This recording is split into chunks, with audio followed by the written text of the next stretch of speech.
Donc la brasserie des Trévires, c'est une brasserie artisanale. Donc on brasse toutes nos bières chez nous, à la Morteau. En fait, on vient d'arriver seulement dans nos nouvelles installations depuis juillet.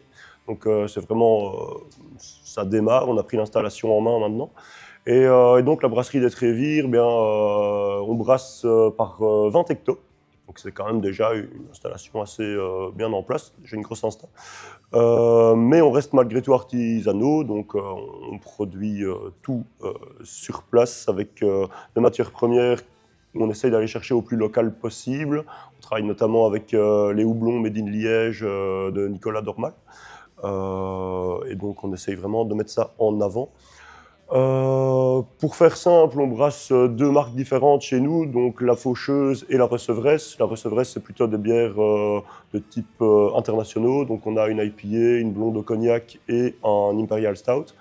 La Faucheuse, c'est plutôt des bières de type belge, où on a une triple, une pils et une brune. Entre les deux, tu as la Treweiss des Trévires, donc qui est une Weiss allemande, où on met 50% de blé, 50% de malt. Et là aussi, on travaille avec un agriculteur de la région, qui est de Montquintin.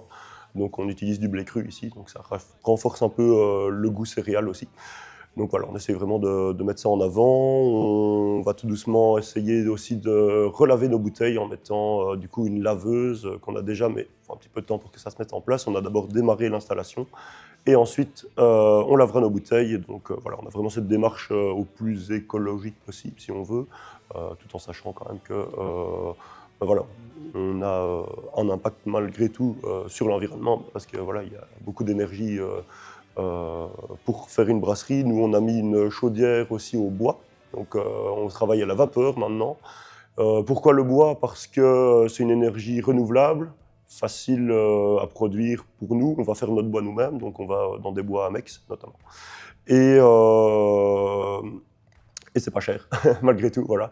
Par rapport au gaz et tout ça, nous, on est là-dessus. Donc, grâce à notre chaudière à bois, ça nous permet de faire des bières qui sont assez claires pour les pils notamment, parce qu'on n'a pas tellement de caramélisation grâce à la vapeur ici.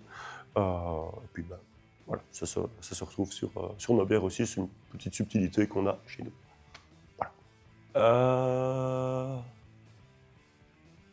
J'hésite, mais pour moi c'est l'IPA. Donc la Gabrielle IPA, c'est une recevresse. Pourquoi c'est ma préférée? Parce que c'est une IPA à l'ancienne. Donc c'est-à-dire que maintenant, bon, avec mon collègue Fabien, on est d'accord là-dessus. On se dit toujours que les IPA maintenant, c'est plutôt de l'arôme et moins d'amertume. Nous, on a fait à l'ancienne, on a fait de l'amertume d'abord, donc vraiment cette baffe anesthésiante, ça te prend un peu tout le palais, et seulement après, tu as ce côté où c'est pamplemousse, un peu tropical quand même, qui revient derrière. Mais d'abord, vraiment, ça tapisse un peu ton palais, cette anesthésie, et puis tu viens sur les arômes après. Donc voilà, on est quand même sur une bière à 7,5.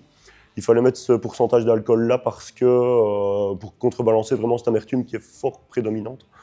Si on faisait une bière très légère, l'amertume aurait tendance à prendre trop le dessus, je pense. Donc voilà, ça c'est, je pense, la bière que je préfère chez nous. Bon, quand tu produis, c'est des odeurs, c'est la chaleur. Il y a un truc hyper grisant quand tu produis de la bière, c'est un peu indescriptible, où tu as un peu ouais, voilà, ce côté où il fait chaud, humide, et en même temps, tu as toutes les odeurs de céréales, puis le houblon après, tout vient l'un après l'autre. C'est assez chouette. Et puis le côté foire aussi, ça j'adore. Quand tu vas voir les gens sur des festivals, sur des salons, t'expliques finalement tout ce que tu as produit et pourquoi tu as mis ça.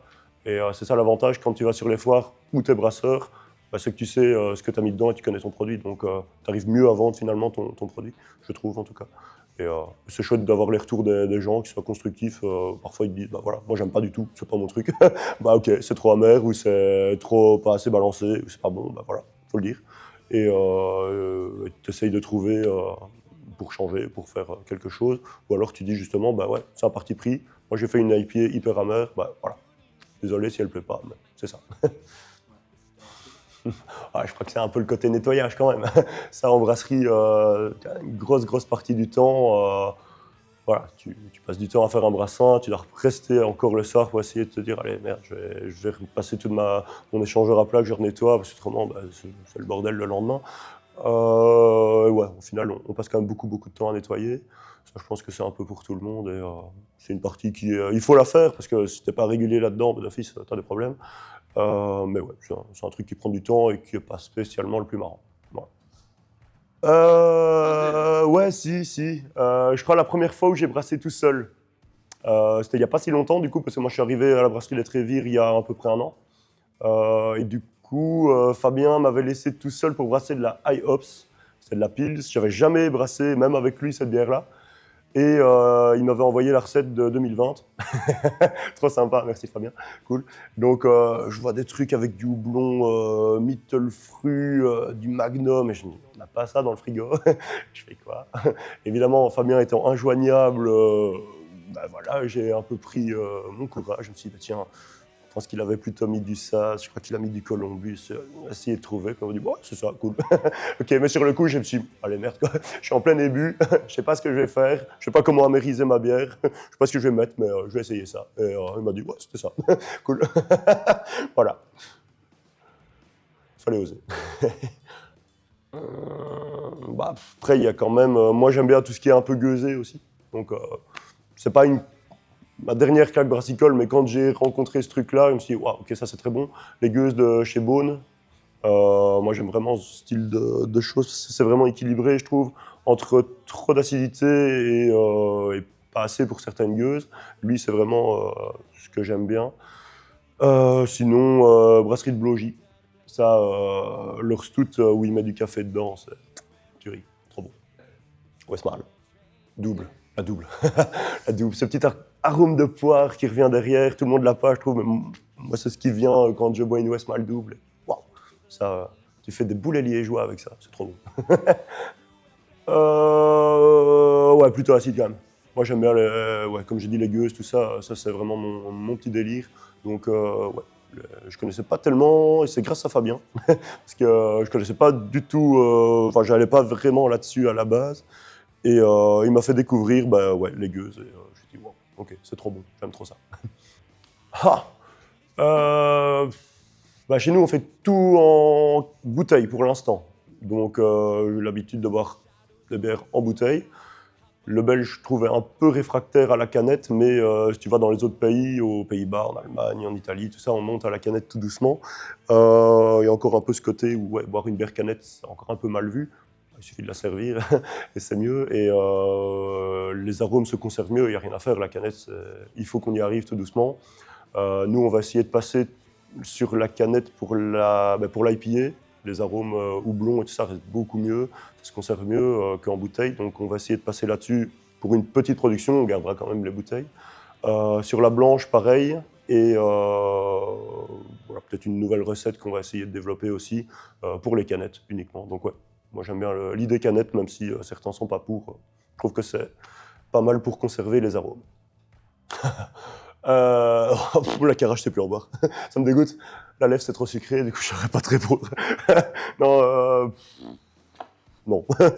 Ni l'un ni l'autre. Franchement, je saurais plus. Voilà, quand t'es habitué à autre chose, il n'y a rien à faire. Non. J'ai plus bu une lèvre ni une cara depuis Louvain-la-Neuve, donc il y a 7-8 ans. Voilà, je saurais plus. Ah bien, le heavy metal, ouais, c'est cool. Non. Bah, tatoué, apparemment non. Barbu, non, franchement non. C'est le petit côté hipster du brasseur, je pense, dans l'imaginaire des gens. Ouais, ok, ça fait bien, gros gars qui écoute du heavy metal, tatoué, barbu, tout ce qu'il faut. Bah non, finalement, si tu regardes la plupart des gars à Laval ou des filles, bah, voilà, on n'est pas tous tatoués. Bah ouais, c'est vrai. Et donc, ah non, il faut prendre tout le monde, c'est sûr. Et non, du tout. Ça change rien. C'est le côté hipster de l'image qu'on en a du brasseur, mais Et du tout. qu'est-ce que vous avez par rapport à la panse à bière? Ça va, elle diminue. Elle était plus grosse avant. I enjoy the cliché